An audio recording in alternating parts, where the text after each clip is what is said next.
Welcome viewers. और बात करने जा रहा हूँ मैं फ्यूचर ग्रुप के बारे में। इसमें 3 बड़ी खबर आई हैं, बड़ी खबर कह लो या 3 अनाउंसमेंट आए हैं ऑफिशियल। सो पूरा वीडियो देखिए तभी आपको समझ में आएगा। और क्या आप दोबारा से इसमें फंस गए हैं क्योंकि इसमें लोअर सर्किट लग रहा है, उसका भी हम क्लेरिफिकेशन कह रहे हो या अपना एनालिसिस शेयर करेंगे। सो मेरे हिसाब से आपको पूरा वीडियो देख के तभी चीज़ें समझ में आएंगी। सो फटाफट आगे बढ़ते हैं बिना देरी के। जो लोग नए हैं उनसे कहूँगा चैनल को सब्सक्राइब करिए सटीक इन्फॉर्मेशन के लिए। दोस्तों सबसे पहले डिस्क्लेमर, क्योंकि ये सिर्फ और सिर्फ एक एजुकेशनल वीडियो है। प्राइस मोमेंटम की बात करें दोस्तों, तो जैसे कि इसका नेचर है पर्टिकुलर स्टॉक का, जब से डील अनाउंसमेंट हुई है बेस्ड ऑन न्यूज ही ये इम्पैक्ट दिखाता है प्राइस एक्शन के अंदर। अच्छी न्यूज आएगी तो 2-3 अपर सर्किट, निगेटिव न्यूज आएगी तो 2-3 लोअर सर्किट। तो इसके लिए कुछ ये नया नहीं है। जो लोग पहले से जुड़े हैं उनको पता होगा, क्योंकि मैं इसमें लास्ट ईयर से वीडियो बना रहा हूँ दोस्तों। ठीक है। सो इसमें वैसा घबराने वाला कोई मैटर नहीं है, क्योंकि ये स्टॉक का नेचर ही हो गया है। ठीक है।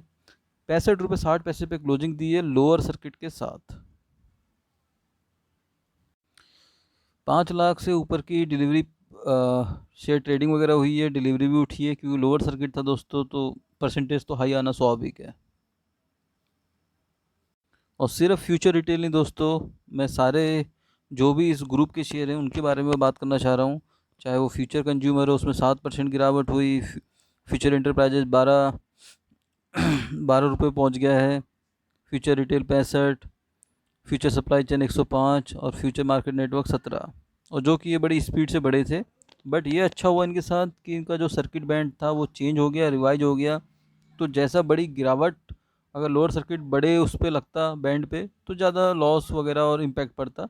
बट वो अच्छा है। आगे बढ़ते हैं। पहले दोस्तों बिजनेस पॉइंट ऑफ की बात कर लें। बिजनेस दोस्तों इनका आपको पता ही है, मॉल्स वगैरह का काम है मैक्सिमम। सो उससे तो कोविड की वजह से इनको ज़्यादा प्रॉब्लम हुई है, क्योंकि मॉल्स वगैरह बिल्कुल प्रॉफिटेबल बिजनेस नहीं रहे with in the Covid period. But जैसे जैसे लोग अनलॉक का पीरियड खुल रहा है, वैसे वैसे मॉल भी खुलेंगे। हाउएवर इन्होंने जो ऑनलाइन 2 घंटे में डिलीवरी, ये सब कॉन्सेप्ट लाए हैं दोस्तों। सो मेरे हिसाब से ये इसके लिए बूस्टर का काम करने वाला है रेवेन्यू जनरेट में। और जो कि ये 50,000 पर डे ऑर्डर इनको ऑलरेडी मिल रहे हैं। 1 लाख का टारगेट है। 6-7 स्टोर ये खोलने वाले हैं। इनका लोन रिस्ट्रक्चर ऑलरेडी हो चुका है। सो दोस्तों ओवरऑल बात करें तो कंपनी, जैसे निगेटिव न्यूज़ अफवाह आ रही थी कंपनी बंद होने वाली है, लिक्विड होने वाली है, वो आज की डेट में कहीं ऐसा कुछ नहीं दिखता है एज पर प्रजेंट सिचुएशन। और बिजनेस लगातार इम्प्रूवमेंट दिख रहा है, जो भी न्यूज़ वगैरह आ रही हैं। सो ये बहुत ज़रूरी है पर्टिकुलर फ्यूचर ग्रुप के लिए, क्योंकि उनके पास लेन देन ही इतना ज़्यादा है दोस्तों। इसी वजह से ये रिलायंस को बेच रहे थे। ठीक है, उसके बारे में बात करेंगे। फटाफट आगे बढ़ते हैं, न्यूज़ देखते हैं। सबसे पहले दोस्तों एफईएल ने पत्राचार किया है बीएससी एनएससी के साथ, आप लोग के सामने है। आप लोग देख सकते हो जो इनके स्टॉक्स के अंदर लगातार अपर सर्किट लग रहा था, उसके ऊपर पूछा गया था कि क्या रीजन है, क्लैरिफिकेशन दो। तो उन्होंने बोला है हम जो भी रेगुलेटरी से रिलेटेड रिक्वायरमेंट होती है उसको कंप्लायंस हम फुलफ़िल कर रहे हैं। सो कोई ऐसा सच डिसीजन नहीं हुआ है जो मीन्स हमने आपको सूचित नहीं किया। दैट मीन्स कोई ऐसा अनाउंसमेंट नहीं है, तब भी इसमें अपर सर्किट लग रहा था। ठीक है, आगे बढ़ते हैं। सेकंड जो अपडेट आया दोस्तों, अनाउंसमेंट आया है फ्यूचर लाइफ स्टाइल फैशन से आया है। उन्होंने भी सेम बोला है यही चीज़, कि जो हम ऑलरेडी सारे नियम कानून जो भी रिलेटेड इन्फॉर्मेशन है टाइमली शेयर कर रहे हैं। सो कोई ऐसा अनाउंसमेंट नहीं हुआ है। ठीक है, आगे बढ़ते हैं। थर्ड जो अनाउंसमेंट आई है दोस्तों, वो आई है फ्यूचर सप्लाई चेन की तरफ से। और 17 जून का पत्राचार है। उन्होंने इसमें बताया है कि उनकी जो बोर्ड मीटिंग है वो 24 तारीख को होने जा रही है। सो जिसमें ये अपने Q4 के नंबर शेयर वगैरह करेंगे। तो ये डेट आपको नोट करनी है। और नंबर जो है दोस्तों, एक्सपेक्टेशन हाई मत रखना, क्योंकि बिजनेस तो इम्पैक्ट हुआ है और 2-3 क्वार्टर लगेंगे इन सब कंपनी को ट्रैक पे आने पे। तो लेकिन ये डेट आपको पता होनी चाहिए। आगे बढ़ते हैं। अब दोस्तों मेन पॉइंट पे आते हैं कि क्या आप दोबारा फंस गए हैं या नहीं, उस पे आते हैं। और दूसरा थोड़ा ओवरव्यू देख लेते हैं जो डील वगैरह चल रही है। जो सिंगापुर अर्बिट्रेशन वाला फ़ैसला है वो मे बी जुलाई में आ सकता है, 10-12 तारीख को जो हेयरिंग वगैरह होगी, उससे पहले सुप्रीम कोर्ट में हेयरिंग वगैरह है। अब देखते हैं कौन सा फ़ैसला पहले आता है, क्या होता है।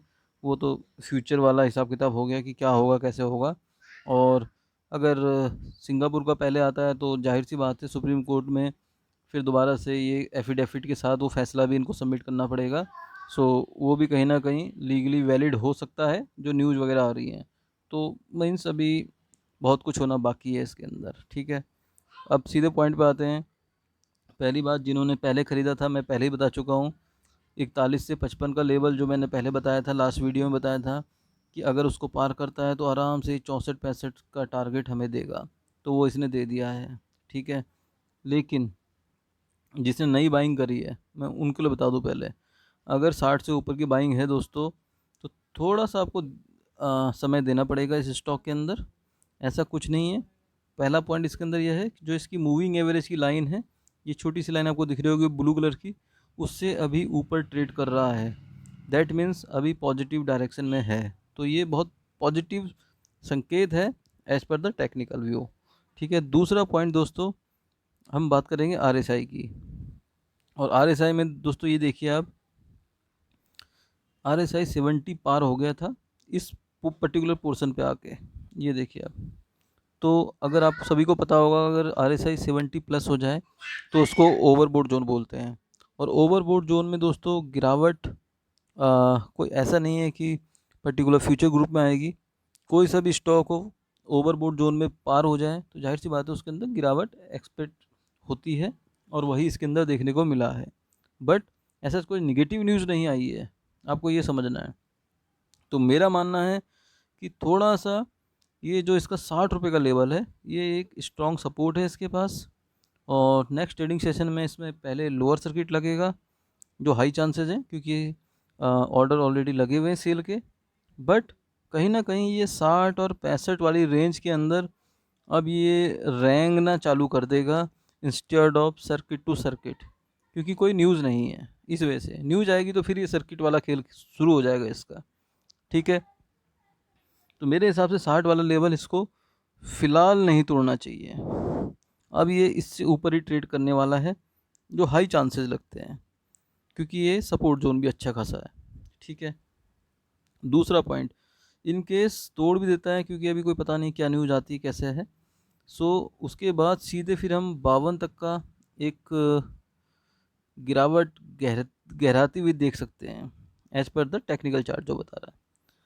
तो मेरे हिसाब से 52 तक को तो अब मुश्किल आने वाला है ये, जो हाई चांसेज है मुझे 60 से ऊपर की लगते हैं इसके।